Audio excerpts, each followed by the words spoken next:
Hey guys, welcome back to our channel. मैं आपका दोस्त या बड़ा भाई कुणाल सिंह। तो यार आज की जो वीडियो है ना, उसमें हम बात करेंगे कि एक सीरियस टॉपिक पे कि कहीं आप सीए इंटरमीडिएट में स्टक तो नहीं हो गए हो। Because I have also been in that situation. तो उसमें मैंने क्या क्या अपने ऊपर अप्लाई किया, क्या एक्सपीरियंसेस मेरे रहे हैं, कैसे मैंने उस सिचुएशन को टैकल किया, कैसे उसमें से मैं बाहर निकला। तो उस सब पॉइंट्स के बारे में बात करेंगे जिन पॉइंट्स ने मुझे हेल्प आउट किया उस सिचुएशन से बाहर निकलने के लिए। Okay, so let's start with the points. तो अगर सबसे पहले पॉइंट की अगर मैं बात करूं तो उसमें हम कोशिश करेंगे try to know the root cause of the problem. अब आप किस वजह से अटेम्प्ट लग रही है, क्या रीज़न है उस अटेम्प्ट लगने का। क्या आप सच में 100% दे के पढ़ाई नहीं कर रहे हो, या फिर कोई फैमिली प्रॉब्लम है, कोई मेजर प्रॉब्लम है लाइफ में, या फिर कोई और, सबके अपने अपने रिस्पेक्टिवली रीजंस हो सकते हैं लाइफ के। देखो यार, इस पॉइंट का सोल्यूशन बहुत सिंपल है। प्रॉब्लम्स हर किसी की लाइफ में है, मेरी लाइफ में भी हैं, और आप सब लोग जो देख रहे हो उनकी लाइफ में भी हैं। रीजंस, एक्सक्यूजेज हम सब के पास हैं। मेरे पास भी एक्सक्यूजेज हैं, आज वीडियो नहीं बनाता हूँ यार, रहने देता हूँ, मन नहीं कर रहा है, ये और वो, और बहुत दिनों से वीडियो आई भी नहीं है। ठीक है, तो ये एक्सक्यूजेज हम सबके पास हैं, बट हम लोगों को अपने आप को ही पुश करना होगा, अपने आप को समझाना होगा कि यार इस चार दीवारी में हमें बैठना है, इस टेबल के साथ, इस चेयर के साथ हमें बैठना है, और उन्हीं किताबों में घुसना पड़ेगा अगर पास होना है तो। उन्हें ही एमटीपीज को करना होगा, उन्हीं आरटीपीज को दोबारा करना होगा, उन्हें ही क्वेश्चंस को हमको दोबारा लगाने होंगे, उसी मॉड्यूल के अंदर दोबारा घुसना होगा, वही 8 से 10 घंटे हमको बैठ के पढ़ना पड़ेगा। इसके अलावा और कोई सोल्यूशन नहीं है। जितना आप अपने आप को पुश कर सकते हो ना, उतना कोई किसी और को पुश नहीं कर सकता। Now I will talk about the second point, that is what I did at that moment. जब मेरे 2-3 अटेम्प्ट लग गए थे इंटरमीडिएट में, तब मेरे को समझ में आया कि यार I need to start from the very scratch. मैंने दोबारा क्लासेस लेना शुरू किया, मैंने दोबारा नोट्स बनाए, मैंने पूरी कॉन्सेप्ट क्लैरिटी पे ध्यान दिया, मैंने सब कुछ शुरू से शुरू किया। ऑल दो मैंने पेड क्लासेस दोबारा नहीं ली थी, मैंने यूट्यूब से ही सारे फास्ट ट्रैक्स देखे, वहीं से पढ़ा सब कुछ, और वहीं से रिवीजन देखा। बट मैंने जो सबसे बेस्ट चीज़ क्या करी, कंसिस्टेंसी नहीं छोड़ी, अपना हार्डवर्क रखा पूरा, और पूरे फोकस के साथ पढ़ा। मैंने सारी गलतियों पे फोकस डाला कि यार मैंने इस टाइम पे मॉक टेस्ट पेपर नहीं लगाए थे, चलो अब मॉक टेस्ट पेपर लगाना है। मैंने रिवीजन टेस्ट पेपर्स को बिल्कुल नहीं छुआ था, अब आरटीपीएस को भी करना है। मैंने एमसीक्यू की प्रैक्टिस नहीं करी थी, बीओएस पोर्टल से एमसीक्यू की प्रैक्टिस करते हैं। ठीक है, तो इन सब बातों पर मैंने ध्यान दिया था। So you also sometimes you have to start from the scratch. आप शायद बहुत ज़्यादा आलस करोगे, बहुत ज़्यादा वो लगेगा कि यार क्या दोबारा उन्हीं किताबों को लेके बैठो, क्या उन्हीं क्वेश्चंस को करो दोबारा। बट यार आज reality of this course is आपको कई बार दोबारा वो चीज़ें पढ़नी पड़ेगी।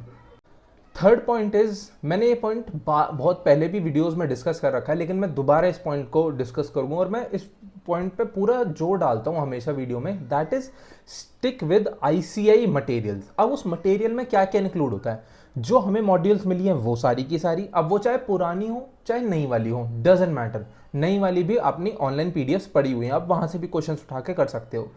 मॉक टेस्ट पेपर हो गए, जो आईसीआई हर अटेम्प्ट से पहले 2 एमटीपी सीरीज निकालता है, वो चाहे आप सेंटर पे पैसे देके जाके दे के आओ, या फिर अपना जब आती हैं उन्हें डाउनलोड करके घर पे बैठ के दे दो। ठीक है, लेकिन मॉक टेस्ट पेपर देना बहुत ज़रूरी है। फिर उसके बाद आरटीपीज देना बहुत ज़रूरी है। अब आरटीपीज को करने का मैंने तरीका बहुत अच्छे से समझाया है।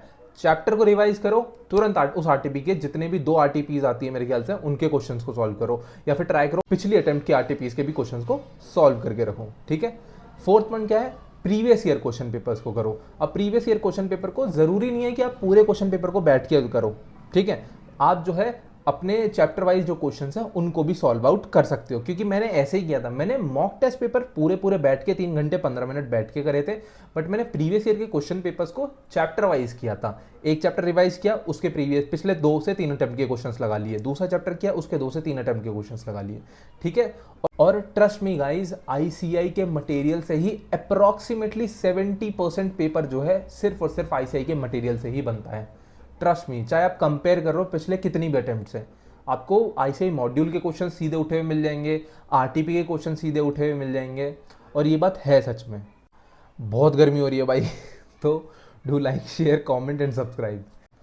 फोर्थ पॉइंट जो है वो थोड़ा हार्श है, बट हाँ सच्चाई यही है कि भाई आपको बाहर की ज़िंदगी भूलनी पड़ेगी कुछ महीनों के लिए ही।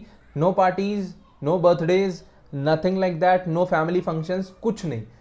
या तो सीए फाइनलिस्ट बन के फैमिली फंक्शन में जाओ, या सीए इंटर में आके, या फिर चार्टर्ड अकाउंटेंट बन के ही फैमिली फंक्शन में जाओ। ऑब्वियसली सीए फाइनेंस वाले जो होंगे, खैर उन्हें मैं क्या ही सिखाऊंगा, उनको ऑलरेडी सब कुछ पता ही है, बट स्टिल उसकी फीलिंग अलग ही होती है। इसलिए बाहर की ज़िंदगी को 3 से 4 महीने के लिए बिल्कुल भूल जाओ भाई, दिमाग से निकाल दो एकदम। बस यही 4 दीवारी के इस कमरे के अंदर मुझे भी नहीं पता मैंने कितना टाइम बिताया है, मुझे भी नहीं पता। इस टेबल के ऊपर, इस चेयर के ऊपर मुझे नहीं पता मैंने कितने घंटे बिताए हैं, ट्रस्ट मी। ठीक है, तो यही लाइफ है, कुछ टाइम के लिए यही लाइफ है, और अभी भी मैं यहीं पे ही हूँ, वीडियो शूट कर रहा हूँ क्योंकि मेरे को मज़ा आ रहा है, मेरे को अच्छा लग रहा है आप लोगों की हेल्प करने के लिए। मेरे को 2 मैसेज भी आते हैं कि भैया आपने ये चीज़ बताई, मेरे को इससे हेल्प मिली, मेरे को वो बहुत अच्छा फील होता है, ट्रस्ट मी। ठीक है, तो आपको बाहर की लाइफ को एकदम दिमाग से निकालना होगा। 5th point, be consistent with your studies. बहुत बार ऐसा आएगा, मन करेगा कि यार इसको थोड़ा बाद में देखते हैं, पहले मैं थोड़ा रील स्क्रॉल कर लेता हूँ, है ना, मन करता ही होगा ऐसा, मेरा भी करता है, आप अकेले नहीं हो।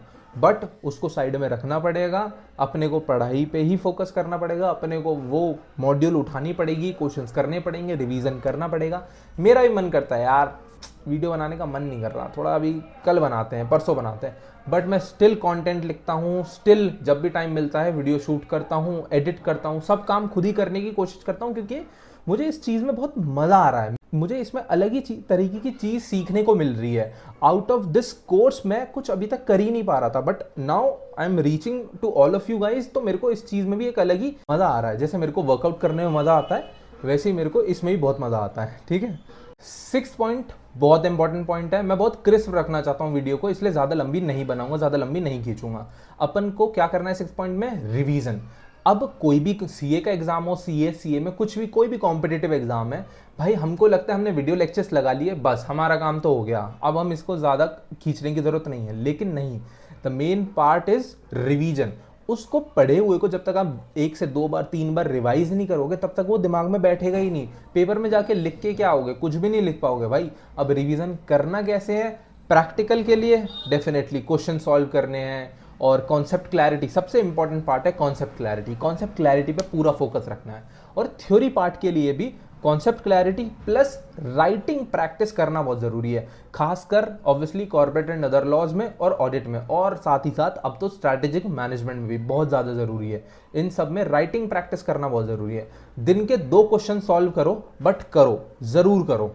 ठीक है, 7th पॉइंट, हम क्या करते हैं, हम लोगों ने क्लासेस ले ली, अब क्लासेस लेने के बाद हम रिवीजन भी कर लिया भैया, रिवीजन करने के बाद हम सीधे पेपर देने चले जाते हैं।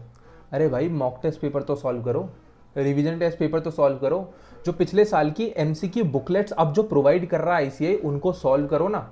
उसी से तो पता चलेगा कि एक्चुअल में वो 3 घंटे 15 मिनट बैठ के मुझे अटेम्प्ट कैसे करना है पेपर को, मुझे कैसे टाइम मैनेज करना है, मुझे किस टाइम पे एमसीक्यूज को अटेम्प्ट करना है, मुझे किस क्वेश्चन में कितना टाइम देना है, मेरे को क्वेश्चन कहाँ से शुरू करना है, ये सब कैसे पता चलेगा, जब मॉक टेस्ट पेपर सॉल्व करोगे।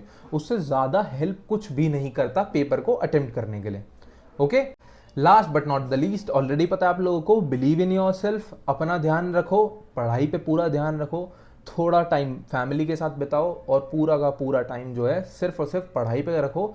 और कुछ एक्स्ट्रा करिकुलर अगर करने का मन है तो थोड़ा टाइम वहाँ पे इन्वेस्ट करो, ताकि आपका थोड़ा जो है माइंड फ्रेश रहे, थोड़ा आप स्ट्रेस फ्री रहो। स्ट्रेस ही सारा काम खराब करता है। हम लोगों को इतनी एंग्जाइटी हो जाती है, इतने स्ट्रेस और डिप्रेशन में चले जाते हैं कि बिल्कुल दिमाग काम करना ही बंद कर देता है, और वही सारा रीज़न है फेलियर का। अपने को बिल्कुल स्ट्रेस लेना ही नहीं है, बिल्कुल अपने को टेंशन लेनी ही नहीं है, बस आराम से पढ़ाई करनी है, रिवीजन करना है, और अपने ऊपर फोकस करते हुए एग्जाम क्रैक करना है। ठीक है, so that's it from this video. I hope you like this video. गर्मी बहुत हो रही है, पसीने भी आ रहे हैं, so do like, share, comment and subscribe कर देना। We are very close to 1300 subscribers, तो यार वो करवा दो जल्दी से जल्दी। Thank you so much for watching. जय श्री राम।